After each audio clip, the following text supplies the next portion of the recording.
بسم اللہ الرحمن الرحیم۔ السلام علیکم ورحمۃ اللہ وبرکاتہ۔ سامعین و ناظرین، آج کی اس ویڈیو میں نمرود کا واقعہ بیان کیا جائے گا، جس میں بتایا جائے گا کہ نمرود نے خدائی کا دعویٰ کیا اور پھر اللہ تعالیٰ نے اس طرح ایک مچھر سے اس کا کام تمام کر دیا۔ لیکن اس سے پہلے آپ سے یہ ضرور گزارش کی جائے گی کہ اگر آپ ہمارے چینل پر نئے ہیں تو چینل کو سبسکرائب کر دیں، بیل آئیکن کو پریس کر دیں تاکہ ہر نئی آنے والی ویڈیو آپ تک پہنچ سکے۔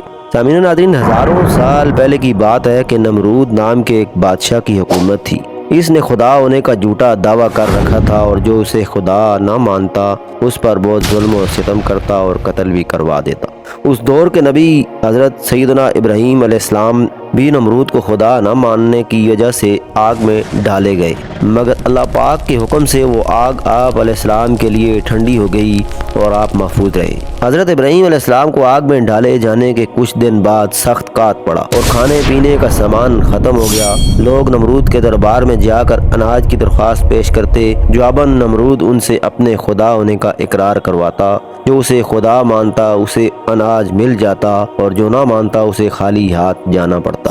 حضرت سیدنا ابراہیم علیہ السلام بھی اناج لینے نمرود کے پاس گئے۔ نمرود نے پوچھا، تمہارا رب کون ہے؟ فرمایا، میرا رب وہ ہے جو زندہ کرتا ہے اور موت دیتا ہے۔ یہ سن کر نمرود بولا، یہ قدرت تو میرے پاس بھی ہے۔ یہ کہہ کر اس نے دو قیدی بلوائے، ایک کو چھوڑ دیا اور ایک کو قتل کروا دیا۔ آپ علیہ السلام نے نمرود کی کم عقلی دیکھ کر فرمایا، میرا رب مشرق سے سورج نکالتا ہے، اگر تو خدا ہے تو مغرب سے سورج نکال کر دکھا۔ یہ سن کر نمرود حیران ہو گیا اور کوئی جواب نہ دے سکا۔ کچھ دیر بعد اپنی شرمندگی مٹانے کے لیے بولا، میرے پاس اناج نہیں ہے، جاؤ اپنے رب سے جا کر اناج مانگو۔ اناج کا تھیلا آپ علیہ السلام نمرود کے دربار سے لے کر نکل آئے اور گھر کی طرف چل پڑے۔ راستے میں ریت کا ایک ٹیلا نظر آیا۔ آپ علیہ السلام گھر والوں کو خوش کرنے کے لیے اسی ریت سے ایک تھیلا بھر کر گھر لے آئے اور سو گئے۔ اللہ کی شان دیکھیے کہ آپ کی بیوی حضرت سیدنا سارہ علیہ السلام نے تھیلا کھولا تو وہ آٹے سے بھرا ہوا نکلا۔ انہوں نے فوراً روٹیاں بنائیں اور آپ کو جگایا۔ روٹیاں دیکھ کر آپ علیہ السلام بولے، یہ کہاں سے آئیں؟ انہوں نے کہا، یہ اسی آٹے سے بنائی ہیں جو آپ تھیلے میں بھر کر لائے تھے۔ حضرت ابراہیم علیہ السلام سمجھ گئے کہ اللہ پاک کی طرف سے ریت آٹے میں تبدیل ہو گئی۔ چنانچہ حضرت ابراہیم علیہ السلام نے اللہ پاک کا شکر ادا کیا۔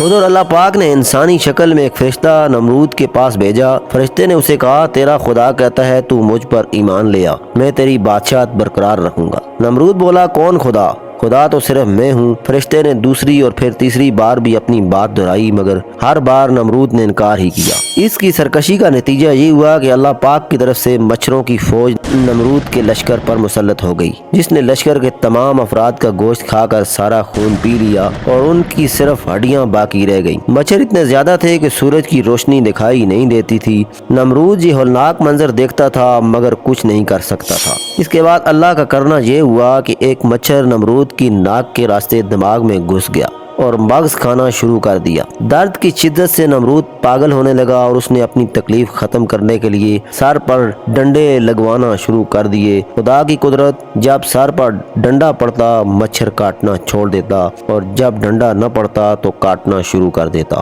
کیفیت یہ ہو چکی تھی کہ جو شخص نمرود کے سر پر زوردار چپت لگاتا وہ اس کا ہمدرد کہلاتا۔ یوں ڈنڈے پڑتے پڑتے چپت لگتے لگتے 400 سال گزر گئے اور نمرود بالآخر ذلیل اور رسوا ہو کر مر گیا۔ سامعین و ناظرین، یہ تھا آج کا واقعہ۔ اگر یہ واقعہ پسند آیا ہے تو لائک کر دیجئے گا، چینل کو ضرور سبسکرائب کر دیجئے۔ حاضر ہوتے ہیں نئی ویڈیو کے ساتھ، اپنا خیال رکھیے گا۔ اللہ حافظ۔